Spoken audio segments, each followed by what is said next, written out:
Voilà, en fait, j'ai trouvé le problème sur la dynamo. En fait, il y a un système de débrayage dessus. Alors, tu vois, quand je fais ça, clac, elle reste en position écartée. Je sais pas si tu vois bien. Position écartée. Et en fait, quand tu appuies sur la chevillette, là, logiquement, hop, clac, tu vois, elle vient se coller contre la roue. Et en fait, c'est ça, j'ai même pas besoin de rajouter de rondelles et les deux lampes fonctionnent en plus. Ça fonctionne à l'avant, ça fonctionne à l'arrière. J'ai même pas besoin de changer les ampoules. C'est trop top quoi. Magnifique. Petite béquille. À un moment j'ai eu peur. Elle bloquait le. Je me dis ouais j'ai installé ça mais ça bloque la pédale et en fait en poussant, en essayant de tordre un peu, en fait je me suis aperçu que c'était un peu mobile en dessous, tu vois. Je l'ai tourné d'un petit quart là. Ce qui fait que quand je la remonte, bah, elle est alignée avec la fourche, enfin le cadre. Ce qui fait que bah, la pédale, bah, elle revient, elle passe sans problème quoi, en fait. Ouais, avec des petits trucs de merde comme ça quoi. Le guidon, je me suis bien fait chier. Avec un peu de dégripoil. Mais j'ai réussi à le desserrer et à le remettre droit comme il faut. Non, bah en soi, il n'y aura plus que les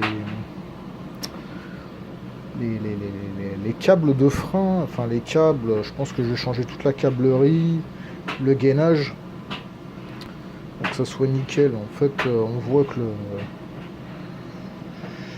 après, la guidoline en soi, il n'y a pas trop besoin, elle est propre, elle est nickel, elle n'est pas abîmée, elle se décolle pas.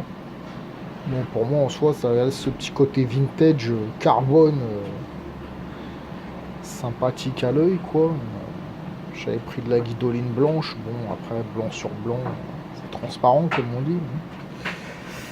Voilà mes bichons, hein. C'est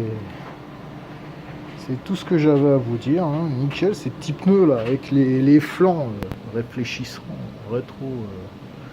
rétro réfléchissants, là, Victoria. Là.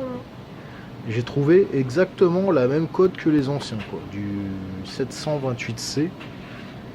728C. Ah, chez Decathlon, 10 balles le pneu, enfin voilà quoi, c'est vraiment la Rolls des vélos quoi. Hein. Te dire, hein, les chromes brillent, t'en soit peu, hein, c'est pas du. Tu te vois pas dedans, mais c'est déjà mieux que ce que c'était à l'avant. Avant quoi. Tu vois, on peut peut-être voir quelques résidus là à ce niveau-là, je sais pas, ça passe bien. Ouais, il y a quelques petits résidus quoi. Peut-être remettre un petit coup de polish, je ne sais trop quoi dessus, dentifrice. Dentifrice au fluor et au bicarbonate. Apparemment ça marche du tonnerre sur les garde-boue en alu comme ça, là, ça les rend aussi brillants que ça, on va dire. Voilà la différence. Voilà, c'est un peu piqué aussi. Ils sont vieux, hein, ils sont d'origine quoi. Hein, mais apparemment j'aurais peut-être un rendu dans ce style-là quoi. Voilà. Enfin voilà les bichons. La selle. Ah la selle. Mon Dieu. Alors ça c'est toute une histoire cette selle. Idéal. Idéal je crois qu'il est marqué ouais, dessus. Attends, je sais pas si on voit bien. Peut-être derrière c'est mieux. Ouais voilà on voit un peu mieux derrière. Mais bon vraiment celle d'origine quoi. Croûte cuir de vache quoi. Hein, c'était à l'ancienne, hein. Puis réglage du mou, de la longueur comme ça, là, et vis, c'est un peu truc de torture quoi aujourd'hui, mais bon, c'est d'origine, c'était fait comme ça à l'époque.